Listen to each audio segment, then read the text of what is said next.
अरे आवाज सही नहीं आ रही है यार तुम्हारी यार। क्या आपको भी ऐसी समस्या आती है कि फोन किसी का आता है और जब बात करते हैं तो आवाज सही से सही नहीं सुनाई देती? तो आइए मैं आपको एक सिंपल सी ट्रिक बताता हूँ जिससे आपको आवाज अच्छी आने लग जाएगी। आपको किसी दुकानदार के पास जाना नहीं पड़ेगा, घर पे ही आप अपने फोन की आवाज बढ़ा सकते हैं। दोस्तों, टूथब्रश तो आपके पास होगा ही क्योंकि आप ब्रश करते ही होंगे। आपको करना क्या है, आपके मोबाइल का जो ये ईयरपीस वाला जो रहता है जहां से आपको आवाज सुनाई देती है, उस पर इस ब्रश को जो है अच्छे से ऐसे आपको क्लीन करना है।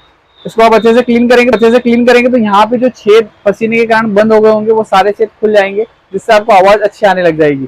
तो अच्छे से इसको क्लीन कर लीजिए। ताकि होता क्या है कि गर्मी में आपको पसीना आता है और पसीने से जो ईयरपीस पे वो पसीना लग जाता है और फिर उस पर धूल मिट्टी लग जाती है, तो इससे आपको वॉइस क्लियर आना बंद हो जाती है। तो उसको जब आप ब्रश से क्लीन करेंगे तो अच्छे से आपको वॉइस सुनाई देगी और आपको जो है इस काम के लिए, छोटे से काम के लिए, किसी शॉपकीपर के पास जाकर पैसे भी नहीं देना पड़ेंगे। और ऐसी टिप्स के लिए आप हमें फॉलो करते हैं।